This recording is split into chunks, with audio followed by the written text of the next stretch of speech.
What's good, everybody? Welcome back to another episode of the hashtag Black Professionals Project. My name is Kenton Hipsher, and I am the CEO and founder of the nonprofit. And our mission is to educate and inspire Black and Brown youth by exposing them to careers via Black and Brown professionals like the one that we have here today. The lovely, the beautiful, the intelligent, and most importantly, the Black professional, Miss Amani Jackson. Hi. Look at that. Look at that excellence. Just peering through the screen on them. Always.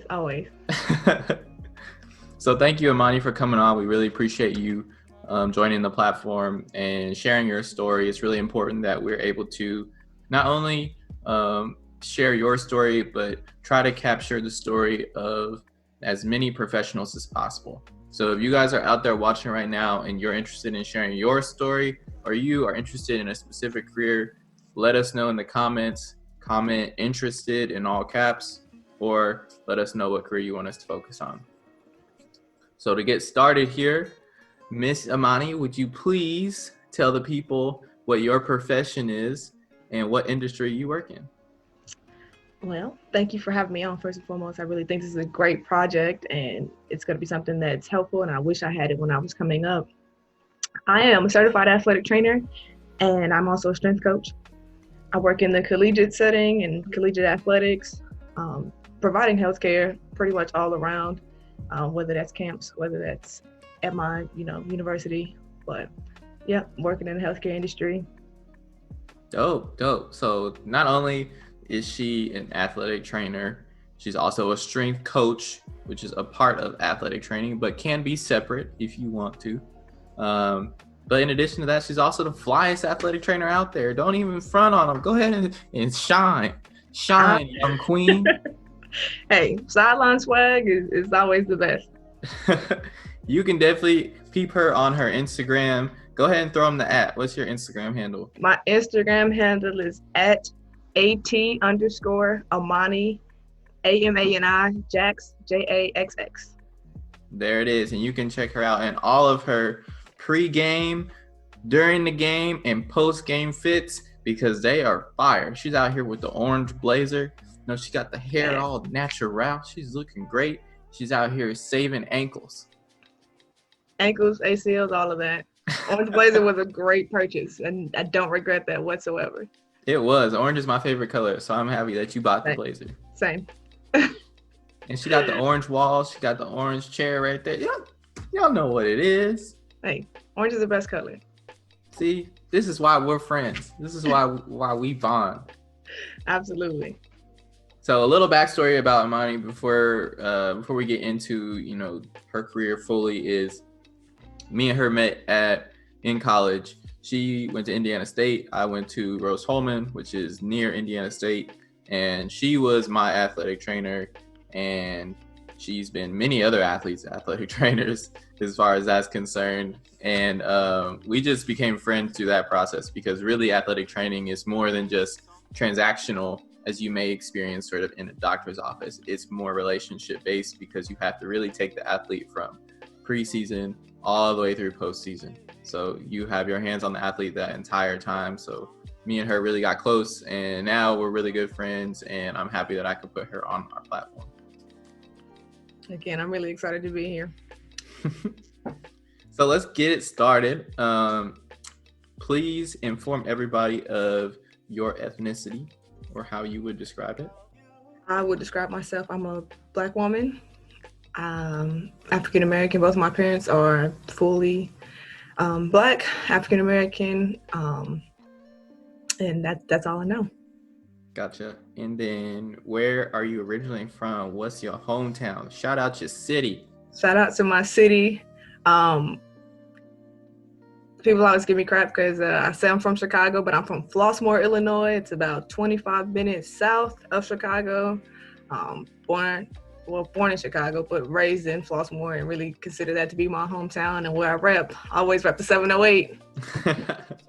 Yo, if you're not from the Midwest and you're watching, just to give you the update, if you're 45 minutes outside of Chicago in any direction, you're from Chicago. That's basically how we have decided it for you. Pretty much. So Mani, one of the questions that I wanted to ask you, because I had this question earlier, until I talked to you about it, I really didn't know what the difference was. So describe to me what exactly an athletic trainer is and how your athletic trainer differs from, say, your physician. Absolutely. So a common misconception about athletic trainers is that we are the people who put together workouts and get people in shape, and that we're primarily responsible for that. That's actually a certified personal trainer who does that. Um, we are responsible for the healthcare of active individuals. We work in a variety of settings. We're in athletics at the youth level, high school level, college level, professional level, in the military, in the performing arts, and even industrial, as far as people who work in factories like Amazon, FedEx, anything like that. So we're kind of all over the place, and we also do physician outreach. So we act as a physician extender in certain clinics and offices to help with patient flow there. Medical providers just skilled in assessing orthopedic injuries, and overall kind of general medical illnesses of active individuals, so skin conditions, any type of general illness that would constitute like either referral or treatment. We work under the guidance and supervision of a physician, so we're not completely independent. We still have to check in and again work under a general guideline from a physician, and that's the bigger difference. And one of the things that I think is special and unique about this profession, and the thing that drew me towards it, is like you kind of said in the beginning, it's not transactional, it's all relationship based. And I think athletic training is the only profession that you get to see your patient when they're completely healthy, and then you see them get hurt because you're there at practice and you're there at the game, and you're around. If you're not in the strength conditioning world like I am, then you're around for their lift, or you're around for their training, so then you still see them before and after those things, and you get to see them before they got hurt and know, this is how this person is, this is how this person's personality is, how this person's playing style is, and then when they do get injured, you know what the bar is. You don't have to hear it from that person and say, oh, well, I used to average, blah, blah, blah, I used to run this fast, I used to jump this high. You can say, no, I remember, like I was there, and I know how you played, or I know how, I know what right looks like to you. So like, let's work through this process of, evaluation, treatment, through therapeutic intervention, whether that's a modality like STEM or ultrasound or cupping, or even just manual therapy, or whether that's rehabilitation as far as like, again, isolating, building that strength up, building that range of motion, and improving flexibility.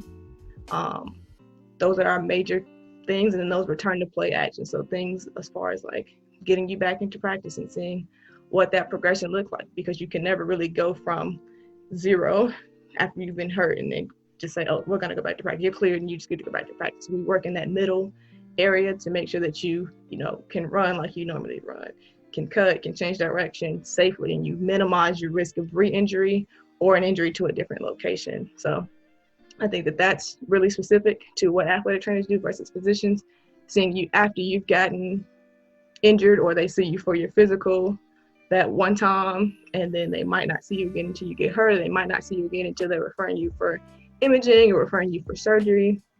Same thing with physical therapy. Physical therapy is going to see you after you get referred. They might not have seen you play before you got hurt, or might not know exactly your personality or what things motivate you. And they have to kind of pick up in the middle and don't really get to see you once your session's in.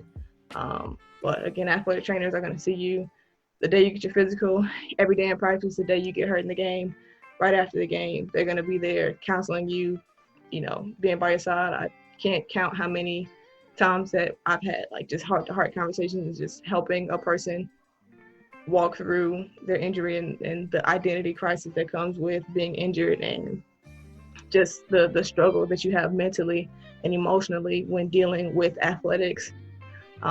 So long-winded answer, but medical professional that's got a variety of skills to, again, take patient from being healthy. If they get hurt, we take care of them. We also specialize in prevention, so Most of the times I'm just doing small things so that people don't get hurt, aka those wonderful ankle tape jobs that we talked about. No, that's good that you were, so detailed, because it really is important for, the younger crowd to get a good baseline as far as what it is that you do and what makes you different. And so I'm happy that you were able to elaborate on that. And I'm super excited for your book to come out. Taping heels while wearing them is going to be the title, guys. So make sure something like that. You check that, check for that on the Amazon bookstore. You can go ahead and grab that, Taping Heels While Wearing Them is going to be the title of the book by Amani Jackson, with all her certifications behind her name. Oh, yeah. Let them know. The sideline swag never ends. Never ends. So cool. So Midwestern legend out here in the athletic training game, young Black female, successful. I like Oh, of course, already. Talk to the people about, a typical day in the life for you as an athletic trainer. As an athletic trainer, my day kind of starts in the middle of everybody else's day. Everybody else kind of has a regular 8 to 5. I'm probably getting up around 9, getting to my place of employment, setting up treatments, reviewing injury reports with coaching staffs before everything starts. If I have to do, again, any treatments before practice or, during the school day, student athletes can stop into our clinic and receive treatment from the athletic trainer or from the athletic trainer who's on duty at that time. So really taking care of that, handling some administrative things. Again, in my current role, I also work as a strength coach, so I may be doing some programming during the morning when I first come into the office. Quick lunch, hang out for a bit, probably will get a workout in, come back, get ready for practice, pre-practice setups. I had athletic training students that I get to mentor and help grow into the profession. So I usually meet with them, talk to them about the athletes that we're seeing, some of the cases that we're managing and what everybody's kind of outlet is going to look like, and then helping them with whatever preparatory needs that they have for their next step in their athletic training journey. Then we have a good time at practice. We hopefully have no injuries, everybody stays upright. Do some post-practice treatment, if not a post-practice lift. And then usually if it's not a game day, I get to be home by at least 8:30, relax, then restart the day. Ooh, that is a busy day, young lady, a busy day indeed. But if you want to be successful, you got to work hard. You got to work hard. So kudos to you for getting out there and doing it. And I know I appreciated it when I was out here running around the track, getting to, have you on my side and help tell me, hey, stretch your calves, because you're fooling yourself. Please. If you're going to do anything else before you run, handle that.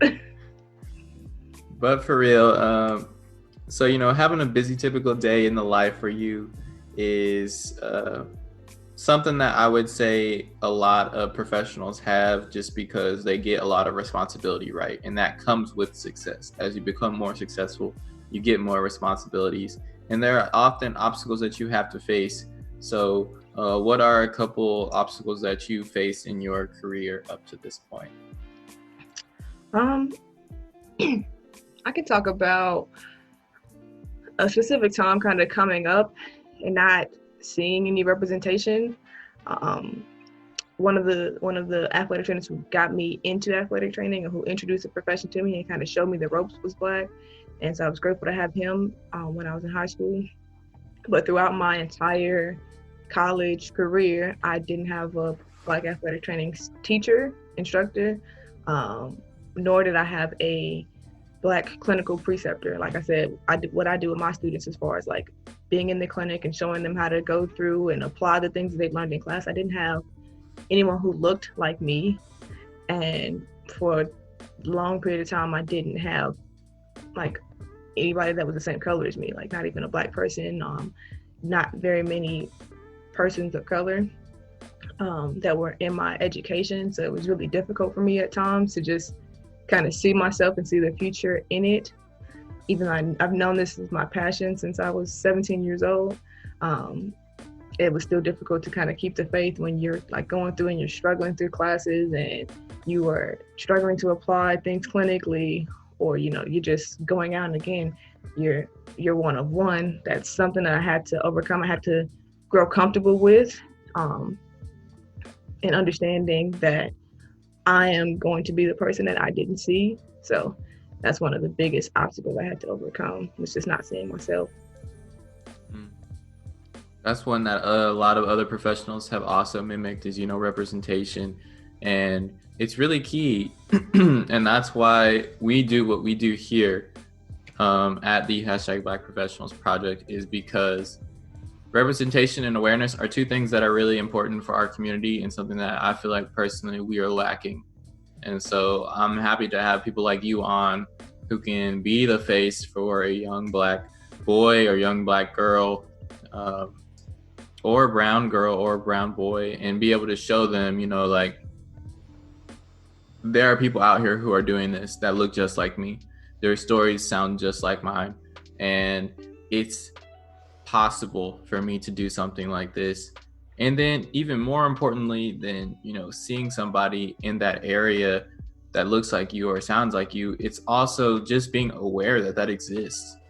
Because, there's a lot of careers out here that we just don't know about, because there are so many careers.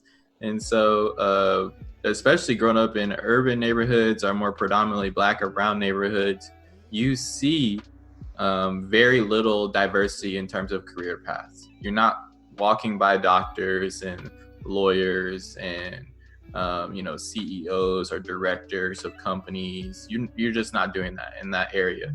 So you're not exposed to those things, and therefore you just don't know that they exist. So hopefully we can help educate people in that sense and inspire them to pursue a career similar to yours. Absolutely.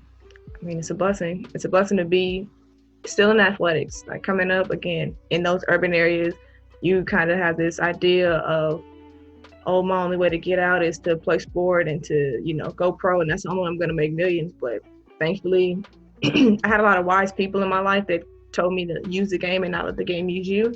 And I was able to use the game and to find a career path that met my passion, as far as like covering sports, being around team, working in those environments. And again, it's a behind the scenes thing. Nobody really pays attention to the athletic trainer. You might only notice the athletic trainer if somebody goes down. Like if the game goes perfectly, your favorite player hits the buzzer beater, you have no idea that the athletic trainer was even there. And that's how I like it. I like to be behind the scenes, but I like being behind the scenes because I know what I did behind the scenes to make this product happen. I know what, injuries and maintenance that we had to deal with, and the strength training that we had to do behind the scenes for this person to go out and have this, 30-point game and to play out of their mind, just to know, again, all of the things that went behind the scenes. So I would agree with that 1,000%. And really, those careers that are behind the scenes are oftentimes more successful than the ones that you see on TV. Absolutely. And that is something that doesn't get talked about a lot, because they're not the ones being promoted. They're not the stories that are pushed out there, but it's very important. You have to remember, you can be LeBron or you can be Kobe, you can be all those things if that's truly what you set your life to and want to do. But both of those individuals played for somebody. Somebody was owning their team. Somebody was owning their career, essentially. So you have to know there's a business person in the background taking that lead, and learn more about that, because there's more than one way to do that. And like you said before, you really have to make sure that you're taking advantage of the game. Don't let the game take advantage of you, because it's a lottery out there. I mean, everybody's not going to be Kobe or LeBron. It's just a fact. And when you look at the stats overall in the United States, you can see that we already, as Black and brown people, dominate the sports industry. I mean, just in the NBA, we comprise 76% of the NBA right now. Mm-hmm. And when you look at music, we do the same thing. almost 50% of all of Billboard last year was Black or brown people. And so we are already dominating those industries, but who is the one controlling those? It's Right. not Black or brown people. So you have to consider that. I mean, senior leadership at most large companies in the United States is like 3.2% Black. Yeah. Even smaller, when you look at Fortune 500 companies, it's less than 1%. So Yeah. does that Like make sense? Does yeah, that no, make sense? it does, and it has a lot to do with what you said, with the exposure. Some people in those positions get exposed to that very early through family, through just community, things like that, that they see it and they know. Um, Again, in my journey, like my mom's in the medical field, so just knowing that I had a passion for that and then kind of falling into it by accident. Again, I got hurt, and that's how I found out, like, oh, I have an athletic trainer, and oh, this is what you do. Like, you get to do this and come to the game, and this, you learn to tape and all this other stuff. So like, thankfully, I had that exposure, unfortunately, through an accident. But again, it all has to do with exposure, and it has to do with what you see and what you can actually fathom. Like, there are so many millions of people that work behind the scenes of these big sports, music, and like art industries, that if you just get exposed to it and kind of like pique an interest in, oh, I like to manage money, or oh, I like to work in medicine, or whatever. There are so many things that go on behind the scenes of all of these big shows and performances, and it's something that you can make your career in, and it's a little nicer to my joints than actually playing. So I mean, find a way to preserve your body too, because you got to be somebody after you hang your sneakers up. Exactly. You don't want to be hobbling around like Shaq or Charles Nah, Barkley out here. nah, we don't want to live like that. We don't want to. I mean, I know everybody gave my favorite player so much slack for it, but you don't want to be at your kid's graduation with your knees and back and stuff hurting. So you got to take care of yourself. And so again, I mean, it shows you that you don't have to put that big wear and tear on your body, and be performative on the front side of the screen. There's so much that's going on behind the scenes that gets those players ready and allows them to perform the way they want to, and allows them to have their mind focused on only performing, because they have people that handle their money and handle their health and handle their other business opportunities, and that person could be you. All you have to do is, again, be exposed to it, and then continue to research and put your best effort in to achieve it. Facts. All facts right there. So moving forward, like representation is a big challenge, of course, in many careers. Are there any other challenges that you face as an athletic trainer, maybe even in your day-to-day operations? Absolutely. Just being young, being a woman, there are just things that go along with that and that constitute that, and the way that you have to maneuver in certain rooms is different. And again, not having someone to show me how that was. Like, again, I have great mentors and I have people in my life that have helped me, but again, not having that specific person say, okay, as a Black woman, I have been in a situation, and this is how you maneuver this room. They're gonna say this to you, or maybe about you, and this is how you respond to that, or like, this is the best way to respond to that, and then don't let it get to you, and don't be upset, don't change the way that you behave, and things of that nature. Just like, you want to hear somebody tell you that, like, you might have that internally, but you want to hear somebody say, hey, like, this happened to me too. You're not gonna die from it. They're not gonna fire you. They're not going to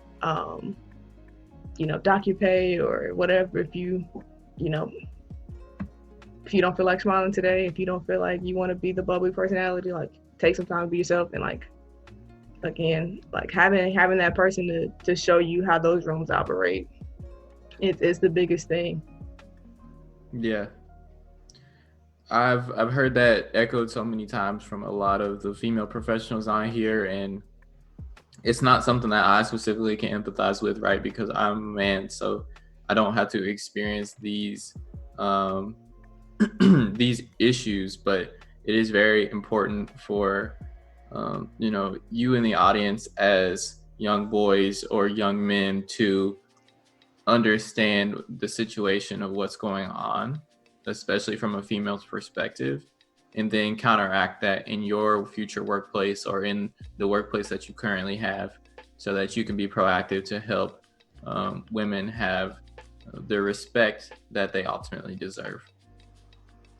Absolutely. It's a collective. It's a collective. Everybody working together. And I mean, it starts on a united front, Black men and Black women, brown men and brown women, and then going into those bigger spaces or going into those majority spaces, and again, educating and setting the tone and letting people know that this is how we deserve to be treated and this is how we expect to be treated.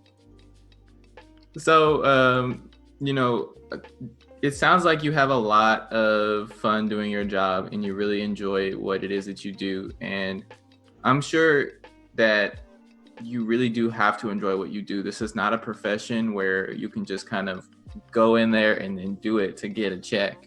You really do have to love what you do, because you have so much like relying on you and your expertise and your opinions. So that just made me think, like with all this responsibility, what really makes you so excited about your role that you wake up in the morning and you're like, I'm pumped to go run this person through a circuit and evaluate their range of motion and tape up some ankles and splint up some fingers? Like what gets you excited about doing all this? I think the thing that gets me excited is just it's a thankless job, but there are certain things that you can't really hold a finger to. Like, I feel like when people win sports championships, they talk about like the journey and not necessarily that game, but like, oh, the things they had to go through in the season of, getting to that point of winning a championship. And I kind of feel the same way when my patients get hurt.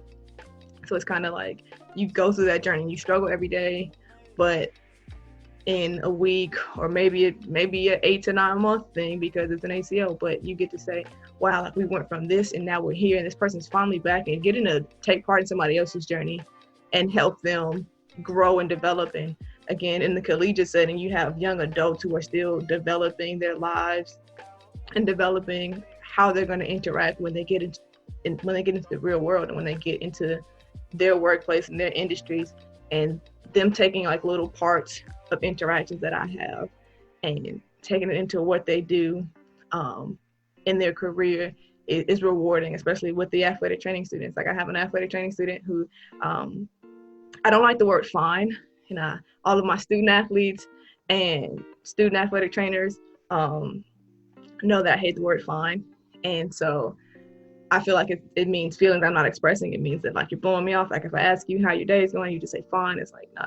Like, tell me, is it going well? Is it going okay? Is it just, and one of my students text or like will post something on the internet and be like, don't say fine, or like will show me text message screenshots from their conversation, like, hey, don't say fine to me, like this is blah blah blah, like I really care. And so like small little interactions like that people just take, and that you've imparted some wisdom or you've had a impact on somebody's life, because we're not meant to be here forever. And I want to just feel like I impacted as many people as I could positively. And so that kind of wakes me up and makes me feel like, okay, today's another opportunity, today's another chance to speak and encourage somebody and be present for somebody, even if I don't have to say anything, but just being present, being visible to other athletic trainers, other athletic training students, and other people who are just interested in getting into the field and being there for my athletes. Look at you, a real servant's heart right here. Always. Y'all hear that? That's a true servant's heart. She's given not only her time at work, but off work. She's still interacting with y'all, making sure y'all okay, not only on a physical level, but on a mental level. That is true dedication to the craft. People don't care how much you know until they know how much you care. So, ooh, that's a word. That's not mine. That's not mine. I don't know who wrote it, but I've heard it so many times, and I believe it to be completely true. I can have 1,000,000 degrees and 1,000,000 different. I can have alphabet soup behind my name, but until you know that I care, and until I show you that like I'm about you and your health and your well-being, I'm not about the university or like the outside world who doesn't know or doesn't understand sport and sport injury, once you know that I'm there for you, that never goes away. Come on in here, Miss Jackson. Come on. Come on now. You better tell them. Hey, somebody's got to be there. Somebody's got to be there. I love it. I'm all here for it. So in these last couple moments here, I'll just ask you a few more questions. The first one being, what would be some advice that you would offer to young Black and brown boys and girls who want to pursue a career like yours, or maybe even follow in your footsteps? My thing is, it's going to be challenging. Just be prepared for that. And one of the things that, I don't know who said it first, and I'm not going to say that it's mine, but I like to say honor the craft. So if you're going to make this your craft, you're going to make this your profession, you need to honor it. So if you're in class, you need to be completely devoted to being in class, doing your outside readings, devoting yourself to it. And when you're at clinical, putting yourself out there and trying to get the most out of each clinical experience that you get. If you are in high school, take an opportunity. If your school is fortunate enough to have an athletic trainer, spend some time with them. I know a lot of high schools around the country are not mandated to have athletic trainers, which is a shame. We need to work on that. But if you have an opportunity to go shadow and just go see the impact that athletic trainers make in people's lives every day, I advise you to go do it. One of the committees that I'm ever so grateful to is the Ethnic Diversity and Advisory Committee of the NATA. I've been fortunate enough to receive 2 scholarships from them, the John A. Mace Diversity Award, as well as the I-League grant when I was in college. And that financially helped me, and then it also allowed me to come and sit in rooms and meet people. So again, like that group is I owe so much to them, and I know that they do an Ethnic Diversity Advisory Committee project every year for NATA. This year's a little different because of Corona, but each year when we have our national convention, we go out, we get involved in the community and try to spread awareness and just, again, introduce Black and brown kids to this profession and show them how great it is and show them how much impact they can make outside of physically playing the sport that they love. Got you. So one question that I needed to ask you before I forget, because it's hard when I know your story already, so I'm kind of trying to make sure I cover everything for somebody who doesn't.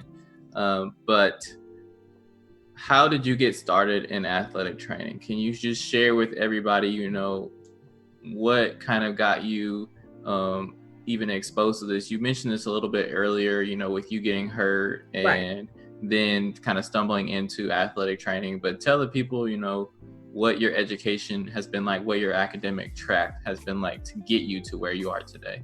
Absolutely. So again, I'm from Flossmoor, so I went to home with Flossmoor. I was a basketball player.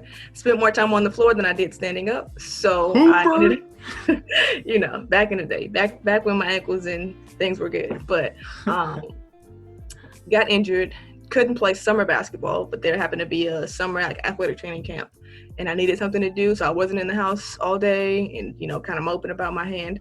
So I joined that, got interested in it, did that my last 2 years of high school, and just had multiple opportunities to shadow and help. And again, at that time, you're just filling water. Really, you learn how to tape and stretch and small things like that, but not on a grand scale.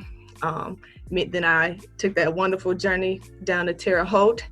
Woo! I am a sycamore, #roll trees. I studied athletic training there. I had a minor in nutrition. Some things didn't work out there, but definitely an interest of mine. Had various clinical experiences at the Division I as well as the Division III setting. Got to work a little bit in high school and apply some of my clinical skills there. Graduated. I obtained my master's from Concordia University, Chicago, in applied exercise science, and it had a concentration of sports performance and training. So that's what I did to earn my performance enhancement specialist credential and my CSCS credential to kind of work in the sports performance, strength and conditioning realm. Gotcha. So all them letters and things that you see behind her name, that's how it came about. Now, Absolutely. Was it necessary to get all of these letters and things to do what you have to do, or was this something that you wanted to do out of the process of continuing your education? The credential that you need for to be an athletic trainer is a ATC credential. You also need to be licensed. Every state except California, I believe, requires you to have proper credentials to practice athletic training, to be in that specific scope of practice as far as like duties, roles, and responsibilities. So at the time that I went to school, you only need to have a bachelor's degree to enter the workforce to sit for this certification exam. We're now transitioning as a profession into having a master's degree to obtain your athletic training credential. And so that's kind of the track that everything was going. I wanted to continue my education just in growing as a professional. I knew that I wanted to be able to have conversations. Like that's kind of where it all kind of stemmed from, was me just wanting to have conversations with everybody. I wanted to be able to talk to the sports psych people and be able to talk to the strength and conditioning staff and be able to talk to the nutrition staff, and then again communicate all of that between athletic trainers and team physician, just to have a collaborative team, because that's the best source for the athletes to perform their best and to be healthy and to develop healthy habits moving past their athletic days. So that's kind of what got me interested in it. And then kind of when I got my performance enhancement specialist credential, I kind of wanted to take it just a step further and learn a little bit more. And again, I had the opportunity to have the role that I have currently, also working in the strength and conditioning realm. And so I wanted to get the continuing education to serve in the best way that I could in that role. Well, you heard it there, folks. That is the advice and wisdom from the professional herself. She done let you in on a little bit of the tea. That is athletic training. So there you have it. And we want to thank Miss Jackson again for coming onto the platform. At this point, are there any closing thoughts that you have or shout outs that you want to give? Shout out the moms, the pops, shout out the birds, anybody you want to give a shout out to, or any sort of project or product that you have that you want to promote. One closing thing, again, it's my mantra, thing that I kind of live by every day, and I tell my student athletes all the time: win the mind will play tricks and tell you that you're not good enough or tell you that you don't belong, but you have to win your mind and win your thoughts and know that you're where you're supposed to be. Everything is for a purpose, for a plan. Shout out to mom, shout out to dad, shout out to Kelly B, she knows who she is. Just everybody who's had a positive impact in my life, and everybody who has supported me, and even the people that rooted against me, shout out to them too. Hey, talk about it. Give them the shine. Again, follow my Instagram at @AT_Amani Jax. I'm also on Twitter at A, J, AXX, TW, and then instead of a no, it's a 0. So Ajax20 on Twitter. If you just search my name, it's probably me anyway. So follow my Twitter, follow my Instagram, try to put out good content, try to promote athletic training, strength and conditioning, funny memes, responses to things. All of my opinions are my own. So, I just try to show who I am and express just who I am as a person throughout those social media platforms. If you have any more questions or have anything else you want to know about me, probably look on those 2 sites. There it is. There's the olive branch to y'all. You can check out her contacts at the links in the description, and from there you can ask her all of your heart's desires. Amani, what do I do about this wrist? Amani, how do I become an athletic trainer? Amani, all of your questions you can ask her. So go ahead and hit her up on Twitter or on IG, and make sure you like and comment her posts so that she can blow up and become the greatest athletic trainer that has ever graced this planet. And I know she will do that regardless, but go ahead and put your little 2 cents in so that you can help her along the way. Play way too much. But I appreciate you for having me on, man. I really do. Of course. I'm happy to have you on. You know, it's all love over here. So we will check you guys next time. But before then, I will look to the camera, as I always do, and tell y'all should know the drill by now.